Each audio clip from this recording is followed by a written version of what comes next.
Hello loves, it's Hills from the Blue Flame Apothecary. We're a couple of days out before the new moon, and I was tuning in. I'm getting ready to put the Cosmic Light Drops newsletter together for this next lunar cycle. And it felt really loud to come on and speak about Mercury. I thought I would be talking about Mars entering Aries and Mars's conjunction with Aries, and I have a feeling I will be, but not right here, right now. Mercury, in some ways, is the loudest frequency right now. You would think, with everything going on and this massive stellium in Aries, that this fire would be what we are all consumed by. And in a way, yes, but in order for fire to grow, it needs oxygen, it needs air. And I think this is part of where Mercury comes in. So let's dive in real quick. Let's get this going. Mercury is retrograde, we know this, and will be until the 3rd of June. In its retrograde motion, it has now moved back into Taurus from Gemini, where it was when it stationed retrograde. I spoke in the last energy update about the Sun conjunction with Algol and with Alcyone. What Mercury has done is, on the 21st, the Sun and Mercury met.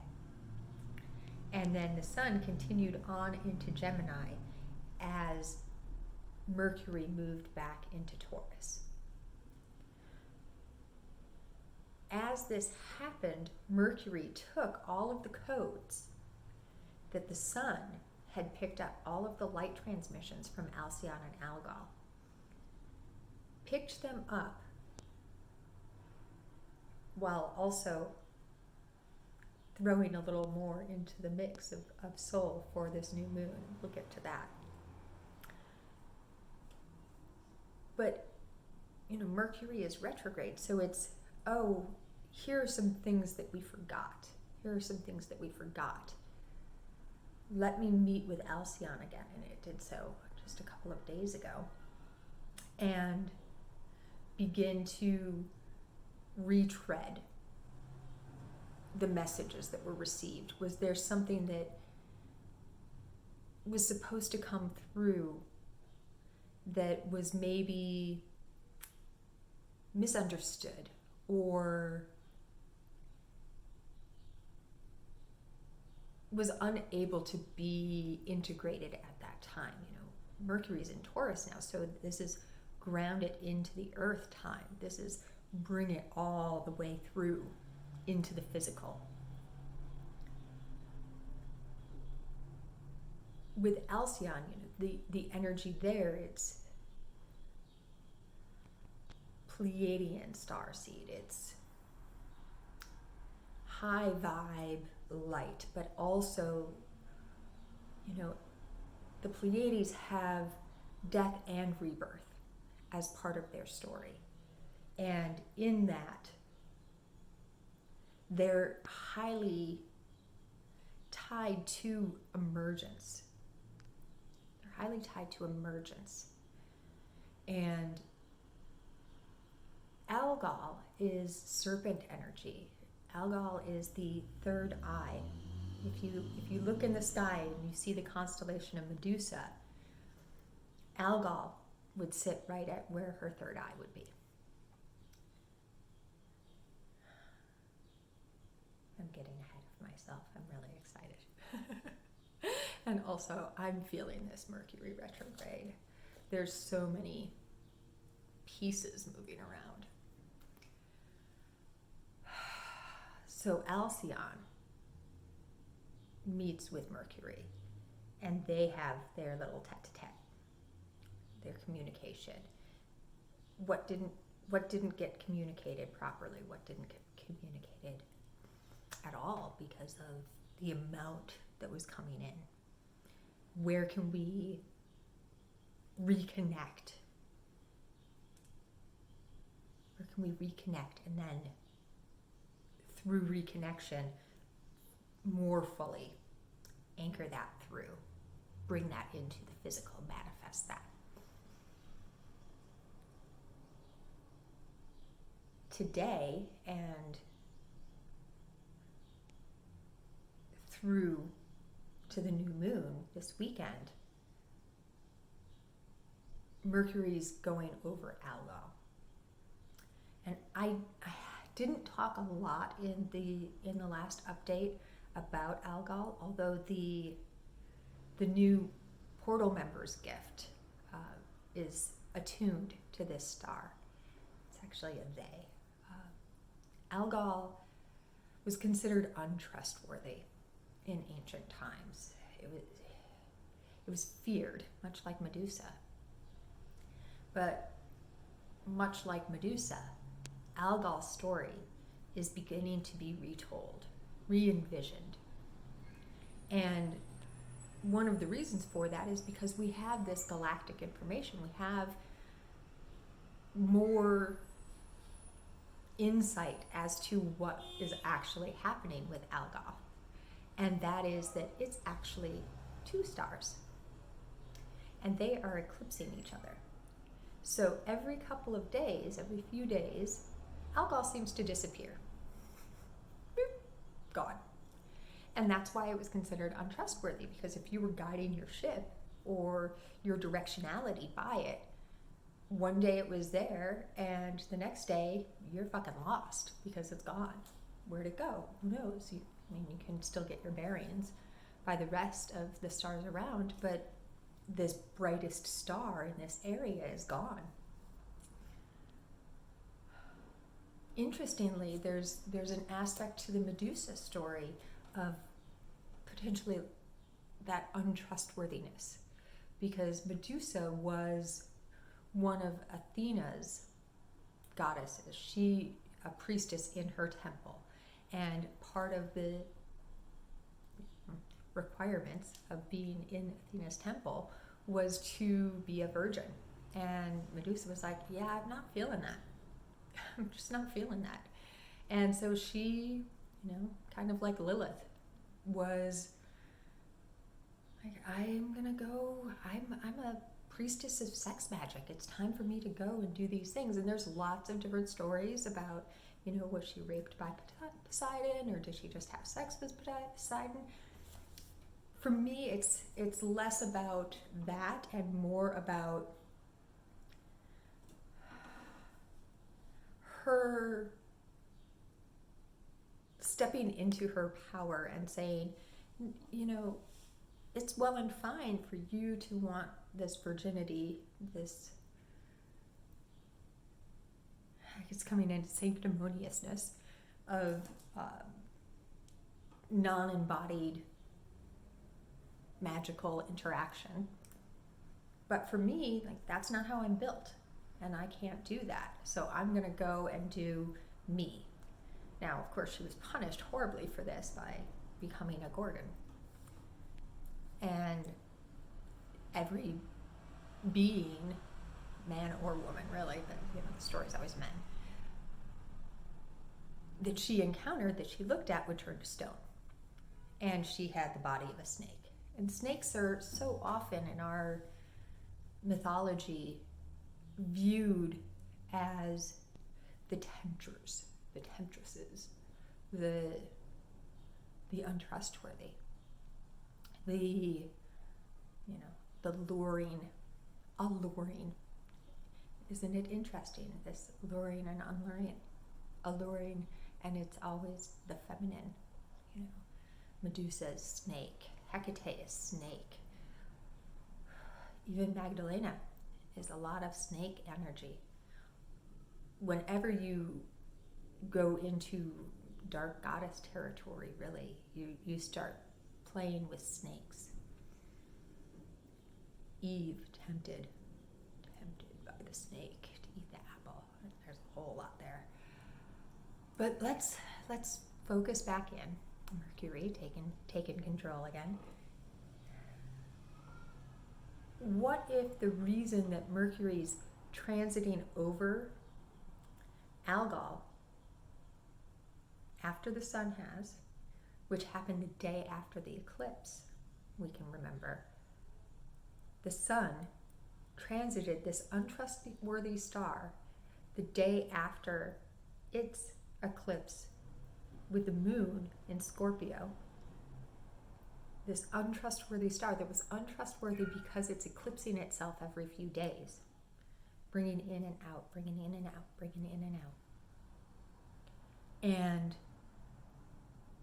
then goes off on its way, only for Mercury to come in and say, where can we retell this story? What do we need to reimagine? How can we allow this story to eclipse itself? Can we eclipse out this idea of untrustworthiness, of self, of the feminine, of magic, of our innate power, and eclipse in a knowing of those things? And it's not just over this new moon that Mercury is going to transit these two stars, 3 with Alcyone. It is also, as it on the 3rd of June transits back into forward motion, it gets started again, and it's going to cross right over Algol, Alcyone, and then Aldebaran, which we'll talk about later. That's a whole nother beautiful aspect to this coming new moon. The way that we can play with this energy in an even more profound way is, what are the stories that we've allowed to be told about us? How can we move past and through them, revisit them from a place of our own innate power, from our magnetism and allurement? How can we then move forward in our power, in our place? I'm going to let this siren go by.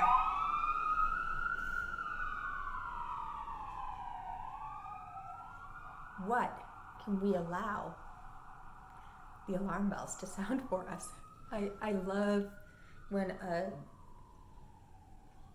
a loud from the world comes in. It's like there's this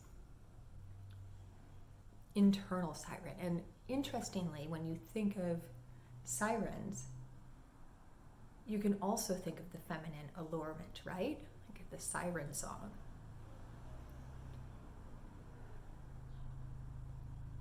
The siren song. Once again, the feminine alluring men to their death. How can we reimagine these stories? That's what it feels like, this back and forth Mercury through these stars from Gemini to Taurus. That's what this feels like.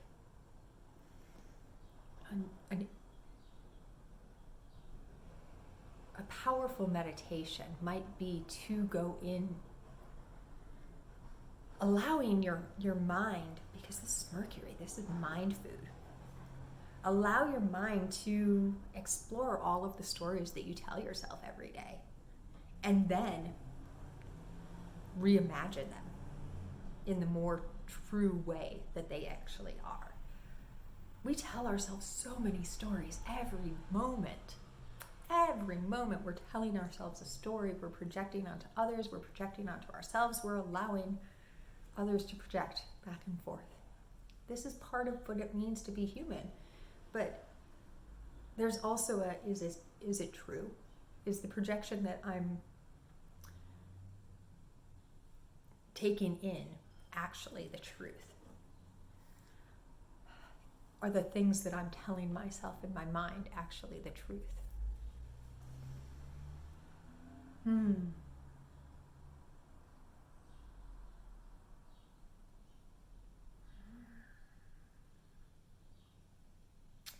I will have a lot more in the coming days.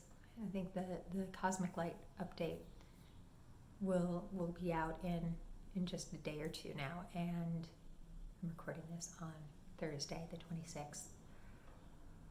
If you want to subscribe and have that drop straight into your inbox, there will be a link below. Speaking of links below, I promised in the last update, and this is one of the loud messages that I received over the Eclipse Portal wormhole, that I would talk a little bit more about the one-on-one sessions. The ability to request a session is now live on my website. I will drop a link to that below. Just a little bit more color as to what these are. I will be working with your natal chart in the days leading up to a session, not to do a full deep dive, but to, the natal chart and the oracle cards that we'll work with when we do our sit down together, our communication facilitators. My guides and my higher self, my channel opens up to receive the information from your guides and higher self, to allow the catalytic motion, the transmission and activation that will most serve you. And the natal chart and the oracle cards, they're a way for us to put some tangibility in it. I recorded a whole video, it's about 6 minutes long or so, that's on the webpage as well, so that you can get a better feel. But these are private, individual frequency transmission activation meditations. So there's this stuff on the front end where I will begin opening the channel and everything, and then there's our call together, our video call together, and through this call, other practices and meditations will come through, which I'll share the whole call, and then I'll edit out those bite-sized pieces that are the practices and meditations for you to work and play with and dance with in whatever way you feel guided to. I don't want to go too far into it because you can go watch the video on the website, but I will put a link below. Let me just feel.